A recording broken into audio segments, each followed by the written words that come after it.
গত এপ্রিলে ভারত নিয়ন্ত্রিত জম্মু কাশ্মীরের পেহেলগামে সশস্ত্র হামলায় ২৬ পর্যটক নিহত হন। এ হামলার জন্য পাকিস্তানকে দায়ী করে পাল্টা জবাব দেওয়ার হুমকি দিচ্ছিল ভারত।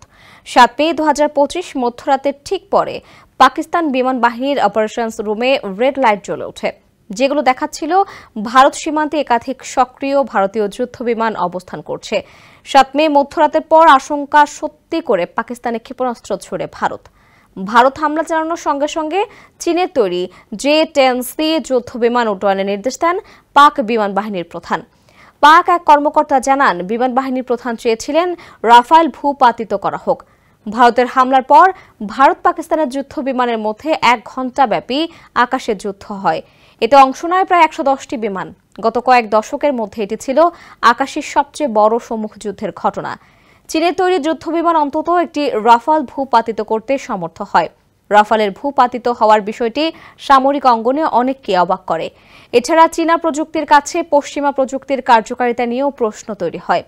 আপনার এসির গ্যাসের সমাধান হলো SGS ও CNS সার্টিফাইড ফোরন রেফ্রিজারেন্ট গ্যাস, যার বিশুদ্ধতা ৯৯.৯৮%। ফোরন, শান্তি যেখানে, নিঃশ্বাসে।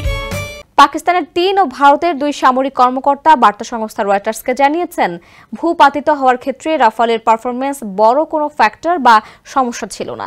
মূলত গোয়েন্দা ব্যর্থতার কারণে ভারত তাদের যুদ্ধবিমান হারিয়েছে।